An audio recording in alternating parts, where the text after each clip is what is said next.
Hi friends, చూడండి 3 రోజులు పట్టింది మనకి వర్క్ పని అవ్వడానికి. ఈ గట్టు అయితే మొత్తం పోయింది. సిమెంట్తో వేయించాం, కంకరు సిమెంట్తో చెక్క తీసేసి కింద గడప. చూడండి, ఇది వంట రూము.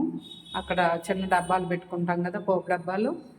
ఇదేమో స్టవ్ది, అది షింకు. ఇట్లా సెల్ఫుల రౌండ్ ఇంత పెద్దది ఉంటుంది అనమాట. ఇక్కడేమో దేవుడి గుడి. ఇదేమో మధ్య రూమ్. మధ్య దాంట్లో ఇదొక షెల్ఫ్, అదొక షెల్ఫ్.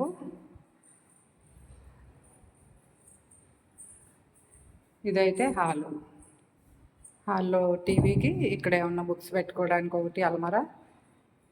ఇది ఇలా ఉంటుంది మొత్తం. టోటల్గా ఇది మన ఇంట్లో 9 ఫ్యామిలీలు ఉంటాము బిల్డింగ్లో. టోటల్గా ఇది పోర్షను.